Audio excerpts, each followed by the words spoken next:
주님으로 축복합니다. 오늘 본문은 좀 특별한 본문입니다. 성경에 가장 첫 번째로 나오는 찬양입니다. 성경에 하나님의 말씀들이 많이 기록되어 있고 또 특별히 시편에는 전체적으로 찬양시가 이렇게 기록되어 있는데, 오늘 출애굽기 15장에 성경에 기록된 가장 첫 번째의 찬송을 우리가 방금 읽었습니다. 여러분, 이 찬송, 이 본문을 읽으면서 여러분도 이렇게 하나님을 찬양하는 마음으로 읽으셨습니까? 그냥 읽었죠?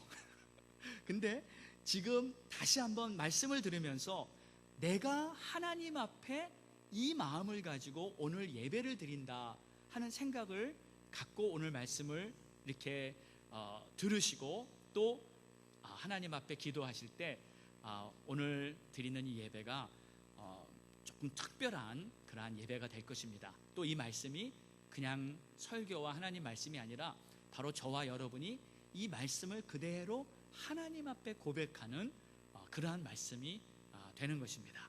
자, 이스라엘 백성들은 자기들을 뒤쫓아오는 그 애굽 군대를 보면서 아주 겁에 질렸고요. 또 자기들이 있는 그 지역이 홍해 바로 앞에서 정말 완전히 도간에 든 쥐처럼 그러한 상태에 있으면서 이 모세를 원망하고 앞으로 어떻게 해야 되나 그런 공포심에 가득 차 있었는데, 하나님께서는 그 홍해를 가르시고 그 홍해를 건너게 하시고 또 애굽의 군대는 그 홍해 안에서 다 진멸시켜 버렸습니다. 그리고 그 뒤에 홍해를 나와서 이제 찬양을 드리는 것인데, 여러분, 이 찬양은 완전히 승전가입니다. 하나님께서 우리에게 승리를 주셨다.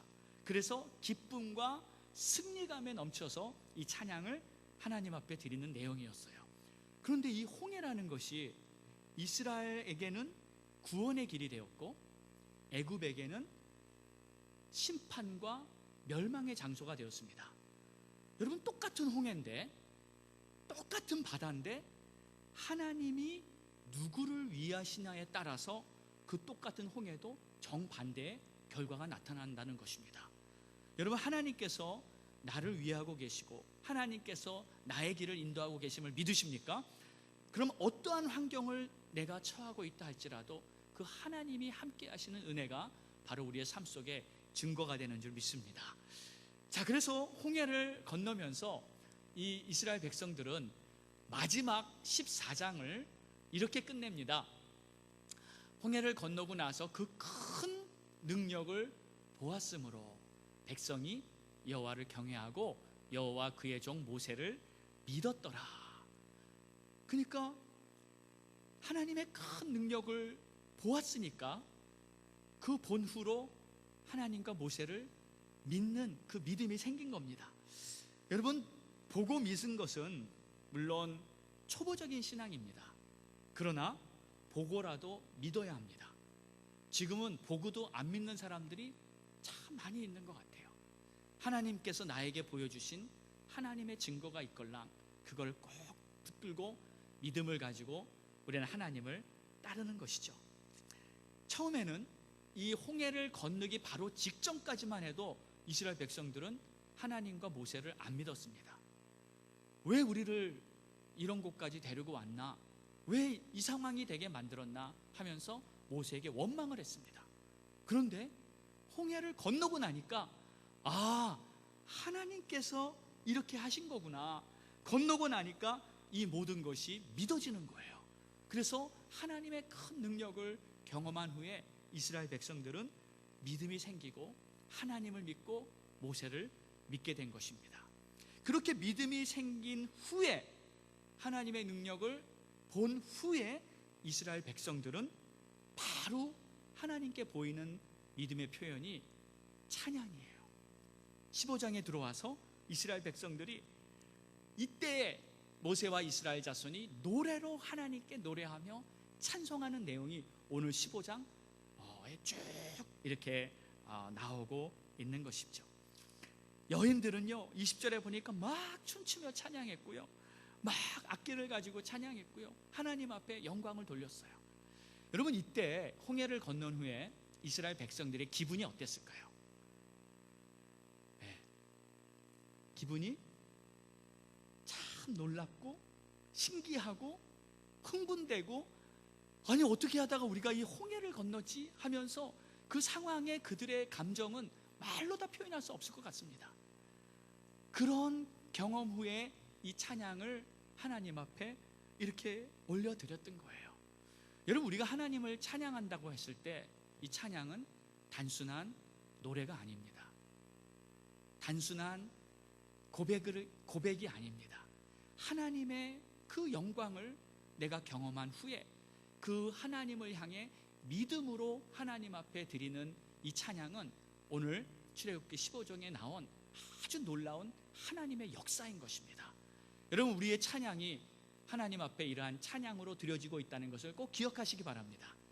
오늘 찬양팀이 드린 찬양, 우리가 함께 드린 찬양, 우리 성가대의 찬양, 이 찬양이 바로 이 출애굽기 15장의 찬양인 것이에요. 아무도 아멘을 안 하시네요. 출애굽기 15장에 드린 이 찬양이 바로 우리의 고백인 것이에요.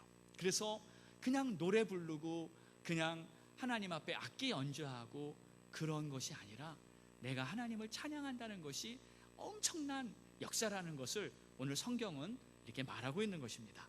자, 잘 들어보세요. 그래서 이제 이스라엘 백성들이 이때부터 하나님을 찬양하는데 1절과 2절에는 이렇게 기록이 되어 있습니다. 내가 여호와를 찬송하리니 그는 높고 영화로우시며 말탄 자 모두를 바다에 던지셨고 여호와는 나의 힘이며 노래시며 나의 구원이시로다. 나의 하나님이시다. 내가 그를 찬송할 것이요 내 아버지의 하나님이시니 내가 그를 높이리로다. 제가 이렇게 밑줄을 다 쳐놨는데 여러분, 이렇게 눈치를 채셨죠? 지금 이스라엘 백성들이 홍해를 건넌 후에 모두가 함께 찬양을 부르는데 찬양의 가사 내용은 우리라고 하지 않고 있고 다 나라고 하고 있어요. 다 1인칭입니다. 지금 홍해를 건넜을 때 지금 수백만 명입니다. 하나님의 백성들이 애굽을 탈출하고 나와서 하나님의 인도를 통해서 그 바다가 갈라지고 그 바다를 땅으로 걸어서 건너간 이 어마어마한 기적을 경험한 후에 이 이스라엘 백성들이 모세와 그 함께 막 찬양을 드리는데 다 고백이 1인칭이에요. 개인의 고백이에요. 우리의 하나님이 아니고 우리가 하나님을 높입니다. 우리의 구원이 아니고 다 1인칭의 고백이에요. 그래서 여러분, 이 신앙 고백이라는 것은 꼭 기억하세요. 개인적입니다. 1인칭입니다. 물론 많은 사람들이 함께 예배를 드리고 있지만 그 예배의 내용은 다 개인적인 것이라는 거예요. 그래서 오늘도 우리는 지금 이곳에서 함께 예배를 드립니다. 같은 장소에서 같은 내용으로 같은 찬양을 불렀고요, 또 같은 말씀을 듣고 있지만 사실 이 모든 내용 앞에 나의 개인적인 고백이 하나님 앞에 드려져야 하는 거예요. 여러분, 성가대의 찬송을 드리면서 여러분의 고백이 되셨습니까? 여러분, 지금 말씀을 들으면서 이 말씀이, 이 이스라엘 백성들이 찬양으로 고백한 이 고백이 바로 여러분의 고백이 되시기를 주의 이름으로 축복합니다. 어떤 성도님이 처음 전도를 받아서 이제 교회에 막 나왔어요.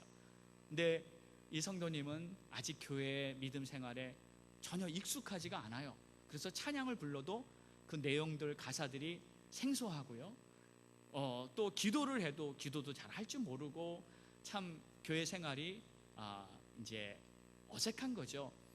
그래서 함께 합심 기도를 하는데 옆에 있는 성도님이 아주 기도를 뜨겁게 아주 잘해요. 막 청산 유수처럼 잘잘잘잘 기도가 나옵니다. 그랬더니 이 처음 믿음 생활을 막 하시는 성도님이 옆에서 이렇게 그 기도를 들어요. 듣고 있다 보니까 너무 기도가 좋은 거예요. 너무 기도를 잘하시는 거예요. 그래서 옆에 있다가 하나님, 저도요. 예, me too. 나도 그렇게 생각합니다 하고 그냥 옆에 있다가 나도요 나도요. 그렇게 그냥 고백하다가 나중에는 믿음이 생겨서 자기도 그렇게 기도하고 자기도 그렇게 찬양할 수 있다는 얘기가 있어요. 그러니까 아무리 몰라도요, 사실 내가 하나님 앞에 나도 그렇게 믿습니다, 나도 그렇게 합니다, 나도 그렇게 하나님을 높이고 싶습니다 하는 그 마음이 있을 때 그 예배는 하나님과 교통을 이루는 아름다운 예배가 될 줄 믿습니다. 아무리 훌륭한 예배가, 멋진 예배가, 아름다운 찬양이 드려지고 있어도 그냥 그곳에 있어도 그냥 같이 묻혀서 그냥 그 분위기에만 있는다면 사실 내가 하나님 앞에 드려지는 찬양과 고백은 아닐 수도 있어요. 여러분, 이런 말이 있습니다. 아무리 부모님의 믿음이 좋고 아무리 훌륭한 부모의 믿음 생활을 내가 배우면서 신앙생활을 한다 할지라도 내 믿음이 있어야 되는 거예요. 네. 내가 하나님 앞에 고백하고 믿음 생활을 올바로 해야 되는 거예요. 부모의 믿음이 필요 없다는 것이 아닙니다.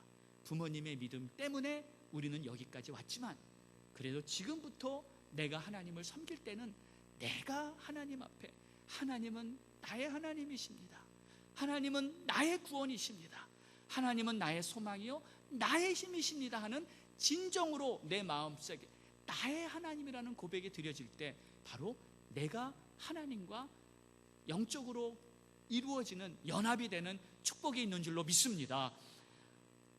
하나님께서는 지금 이스라엘 백성들이 분명히 아브라함의 하나님, 이삭의 하나님, 야곱의 하나님이라는 어마어마한 하나님의 축복을 받아 그들의 자손이 됐지만 여지까지 하나님에 대해서 개인적으로 만나고 하나님의 은혜를 경험해 본 적이 없었어요. 이제 와서 10번의 재앙을 통해서 애굽에서 탈출해 나오게 됐고 이제 처음 홍해를 건너면서 하나님의 그 전능하신 능력을 직접 자기들이 경험했을 때 이제는 나의 하나님이 된 거예요. 이제는 하나님이 나의 능력이요 나의 소망이라는 고백이 나오게 된 것입니다. 여러분, 우리들의 신앙은 전적으로 내가 고백하는 하나님으로부터 드려지는 그 예배가 될 때, 찬양이 될 때 하나님의 그 놀라운 역사가 내 삶을 통해 계속해서 나타나게 될 줄 믿습니다. 우리 한번 이렇게 고백하죠. 하나님은 나의 힘이십니다. 하나님은 나의 소망이십니다. 나의 하나님이십니다. 나의 하나님입니다. 이스라엘 백성들이 이렇게 고백을 드리면서 1절에 보니까 이렇게 말하고 있어요. 그는 높고 영화로우시며 말과 그 탄자를 바다에 던지셨음이로다. 근데 여러분, 하나님이 그 애굽 군대를 바다에 집어 던지셨습니까? 아니면 애굽 군대가 자기 발로 바다로 들어갔습니까? 예? 자기 발로 들어갔잖아요.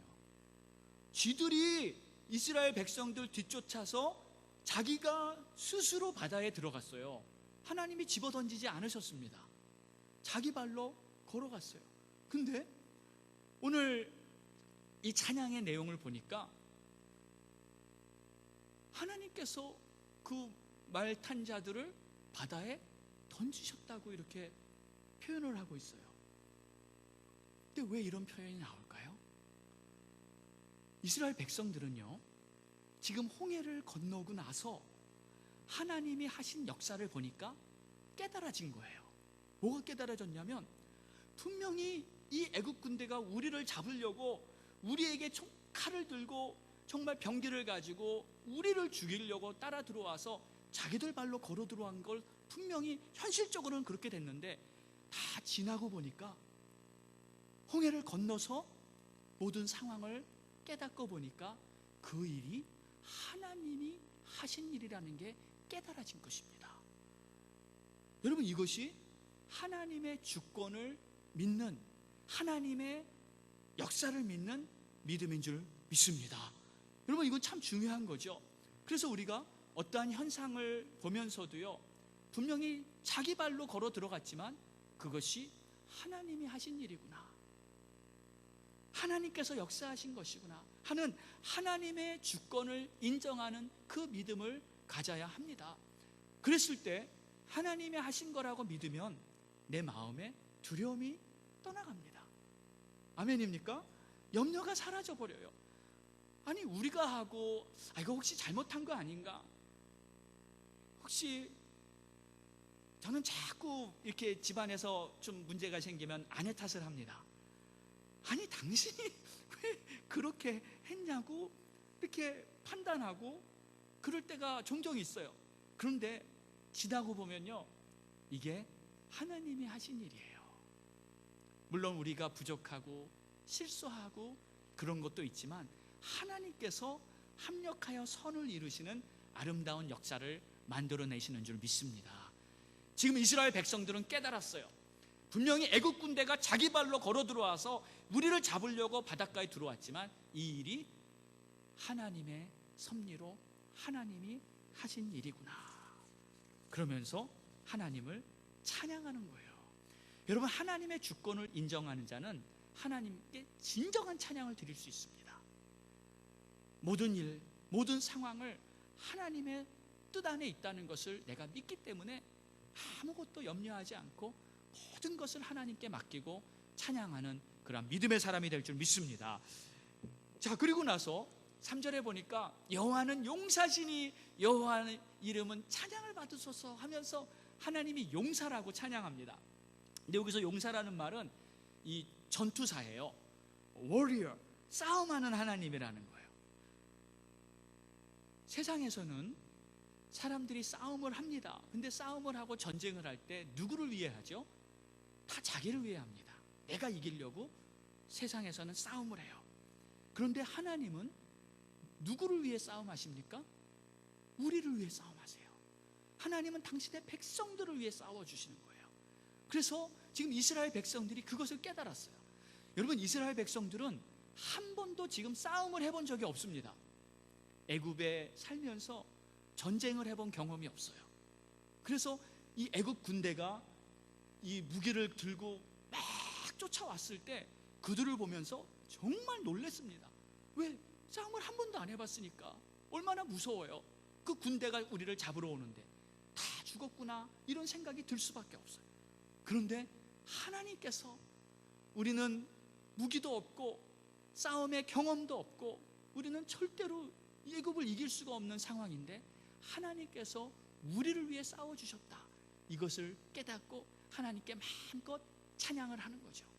이전에 14장에 보면은 모세가 그렇게 얘기를 했습니다. 아무 걱정하지 말아라. 하나님께서 우리를 위해 싸워주실 것이다.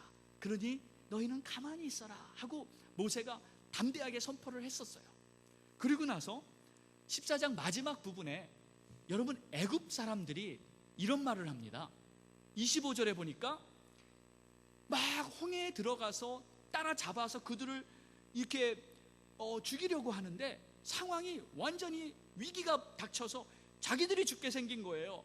그러면서 하는 말이, 애굽 사람들이 여호와가 그들을 위하여 싸우고 계신다, 우리가 죽겠다, 애굽 사람을 치는구나 하면서 이러한 고백을 해요.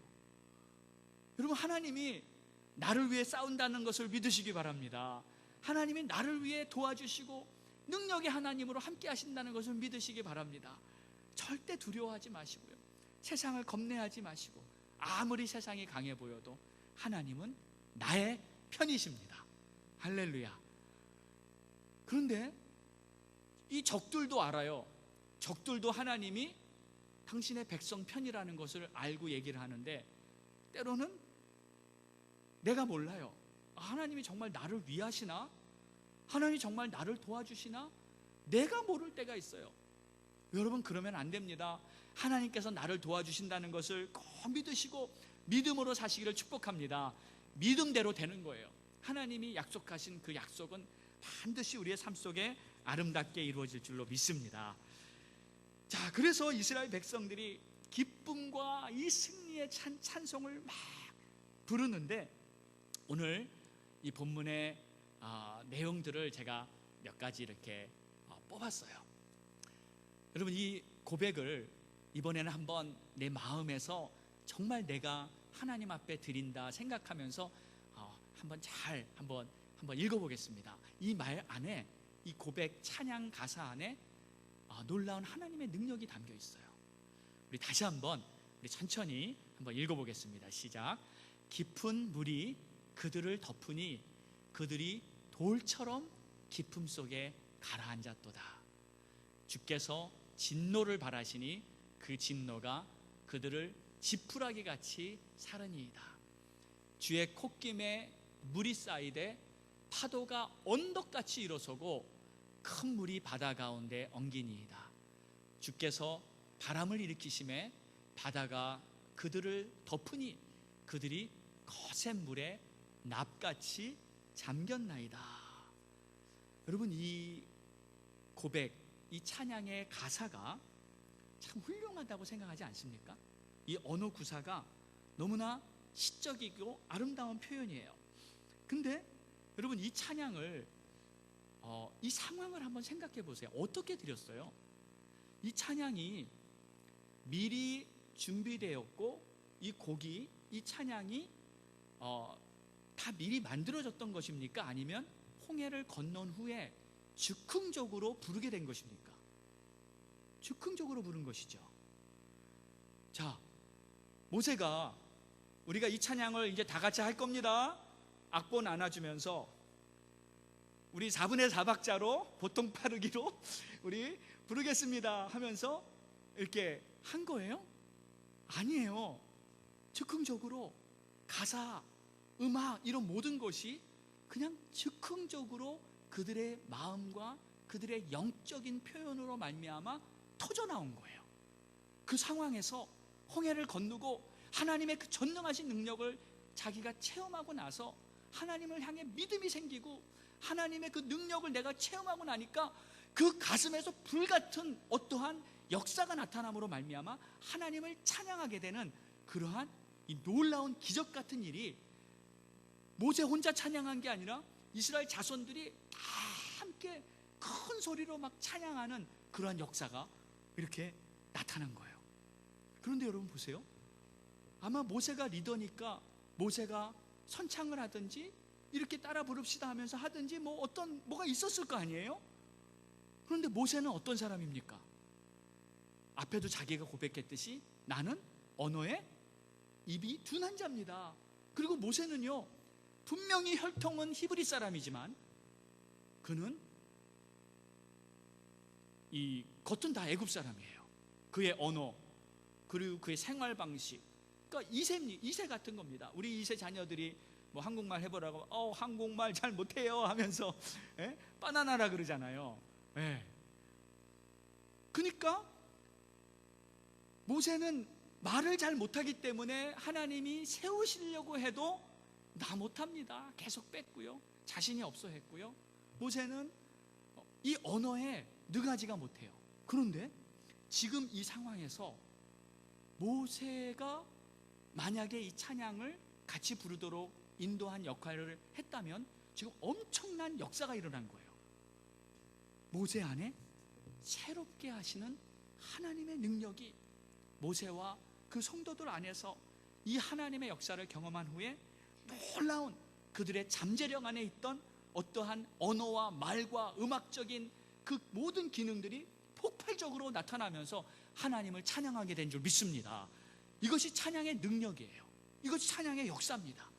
여러분, 우리가 하나님을 찬양할 때 물론 음악이나 좋은 박자, 올바른 이런 것들도 물론 필요해요. 그것을 통해서 찬양합니다. 하지만 가장 중요한 것은 내가 하나님을 경험하고 하나님을 향한 믿음으로 말미암아 내 안에서 폭발처럼 나타나는 그 찬양이 바로 놀라운 찬송의 능력을 나타내고 있다는 거예요. 그래서 찬송할 때 여러분 문제가 해결됩니다. 찬송할 때 묶였던 게 풀립니다. 찬송할 때 하나님의 임재가, 역사가 나타나고요, 찬송할 때 놀라운 일들이 벌어집니다. 초대교회에서는요, 바울과 실라가 복음을 전하다가 잡혀서 이 감옥에 갇혔는데 감옥에서도 찬양하고 하나님을 영화롭게 정말 기쁘게 감사하며 노래 부르는데 그 땅에 지진이 나면서 그들이 묶여있던 그 쇠고랑이 풀리고요, 옥문이 열리는 기적과 같은 역사가 일어났어요.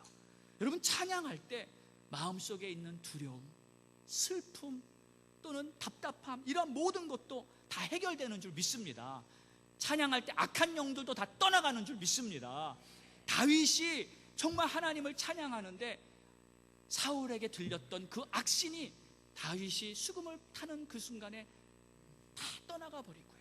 찬양 예배를 드리면서 마음에 우울하고 힘들고 답답하고 심지어는 질병이 있던 분들까지도 찬양 예배를 드리면서 회복이 되고 기쁨과 은혜가 넘치는 것을 저는 수없이 경험했습니다. 찬송 중에 하나님의 역사가 있는 줄 믿습니다. 찬송 중에 하나님의 임재가 있는 거예요. 지금 이스라엘 백성들은 하나님의 역사를 본 후에 처음으로 나타나는 반응이 찬양이에요. 그래서 찬양이라는 것은 위대한 신앙 고백인 거예요. 찬양 중에 하나님의 능력이 나타나고 찬양이 단순한 음악이 아니라 하나님의 위대한 역사가, 거룩한 임재가 그 중에 있다는 거죠. 그래서 하나님께서는 이스라엘의 찬송 중에 거하시는 거룩하신 분이라고 말하고 있는 것이죠. 그래서 우리는요, 오늘 말씀을 보면서 이러한 것을 분명히 깨달을 수 있어요.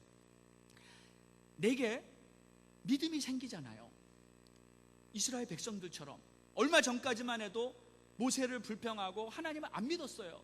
근데 하나님을 경험한 후에 믿음이 생기면 그때부터 진정한 찬송이 시작됩니다.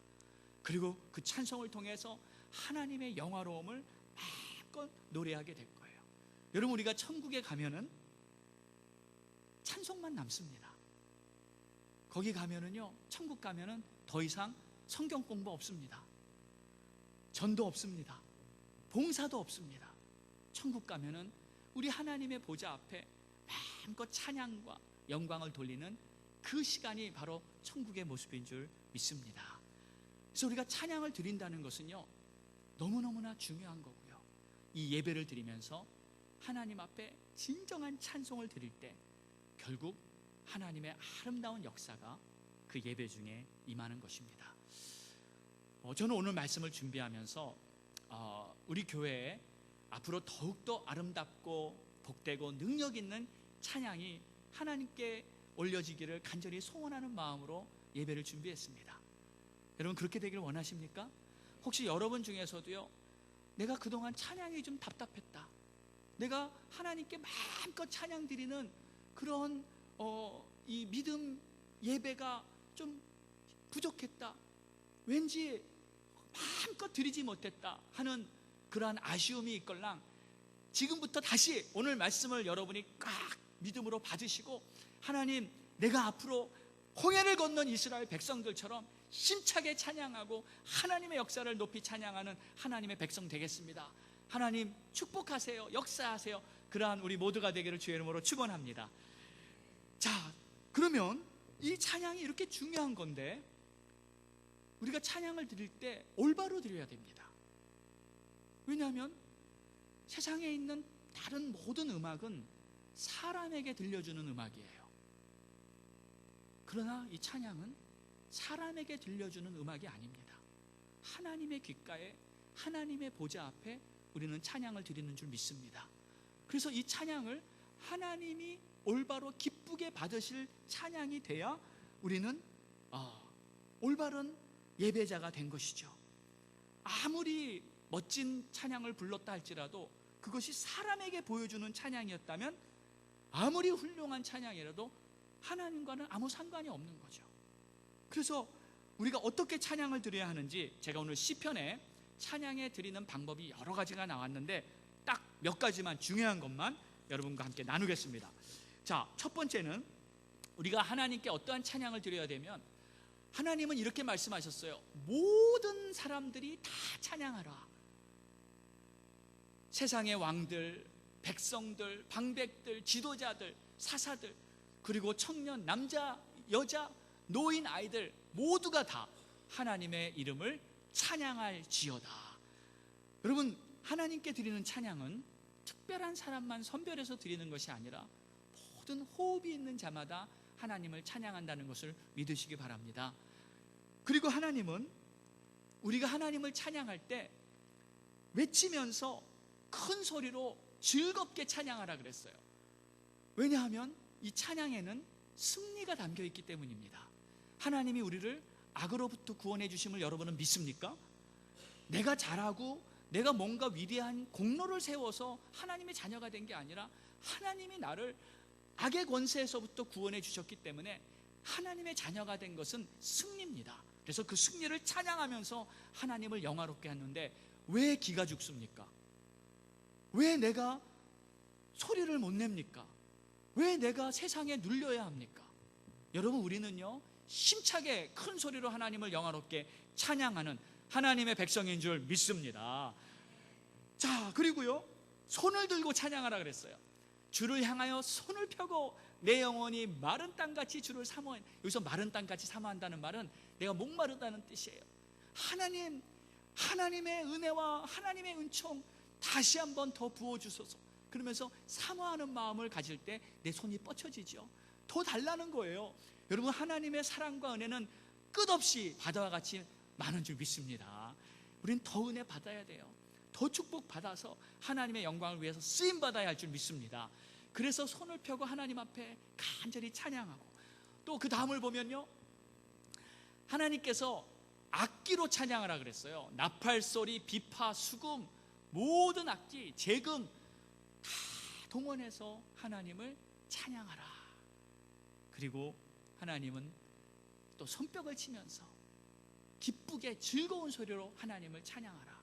이것이 성경에 나온 하나님의 백성들이 하나님을 찬양하는 모습이 되어야 합니다. 여러분, 하나님을 찬양할 때 더 기뻐하실 수 있게 바랍니다. 더 외치실 수 있게 바랍니다. 그리고 아무것도 방해되지 않게, 아무것도 하나님과 나 사이에 어떤 것도 방해 없이 내가 하나님을 마음껏 찬양하는 그 자리에 놀라운 기적이 일어나고요, 하나님의 임재와 역사가 크게 나타나게 될 줄 믿습니다. 자, 그런데 교회사를 보면은 너무나 가슴 아픈 어떠한 사건이 있었습니다. 이 사실을 우리는 잘 알아야 합니다. 교회 역사를 보면 가장 뜨겁고 가장 아름답고 힘차게 복음이 증거되고 또 하나님의 역사가 나타났던 시기는 초대교회였습니다. 초대교회의 예수님의 제자들과 사도들은 그런 고통과 고난이 옴에도 불구하고 복음을 전하고 또 모여서 기도하고 찬양하는 일을 전혀 어려워하지 않고요, 심지어 붙잡혀 옥에 갇히고 순교하고 자기 목숨을 잇는 그런 상황이 되어도 하나님을 찬양하는 것을 절대 포기하지 않았습니다. 그래서 그들은 정말 어려운 중에서도 계속 믿음을 지키며 하나님을 찬양했는데, 많은 사람들이 순교하고 많은 사람들이 고통을 받았었죠. 그러나 AD 313년 로마의 콘스탄틴 대제가 그렇게 기독교에서 핍박과 고통과 어려움을 당하는 그 상황을 이제는 더 이상 하지 말고 이제는 종식시키자는 그러한 칙령을, 에딕 오브 밀란이라는 칙령을 발표하게 됩니다. 그래서 그때부터 종교의 자유가 시작됐어요. 그래서 기독교인들이 어디 가서든지 자유롭게 하나님을 증거하고 찬양하고 모여도 되고, 더 이상 옥에 갇히는 일이 없고요, 참 교회는 자유를 얻게 되었습니다. 할렐루야, 참 좋은 일이죠. 그래서 그때부터 교회는 막 확장이 더 되고요, 아름다운 교회의 예배가 이렇게 이루어지게 됐었어요. 그런데 약 50년쯤 지난 때 어떤 일이 생겼냐면, 시간이 흐르면서 종교의 자유라는 틈을 타서 이단이 생기기 시작합니다. 그래서 그 이단들은 이 기독교의 진리인 삼위일체를 부인하기 시작하고요, 그리고 예수 그리스도가 하나님의 아들로 신성을 지닌 하나님의 아들이라는 것을 바꾸기 시작하고요, 그리고 또 복음의 여러 가지 내용들을 조금씩 변질시키기 시작합니다. 뿐만 아니라 이 이단들이 자기들의 음악을 교묘하게 만들어서 성도들이 정말 이 이단에 빠지는 그러한 일들이 벌어지고 말았어요. 그래서 긴급하게 라오디게아에서 종교회의가 열립니다. 총회가 열리는 거예요.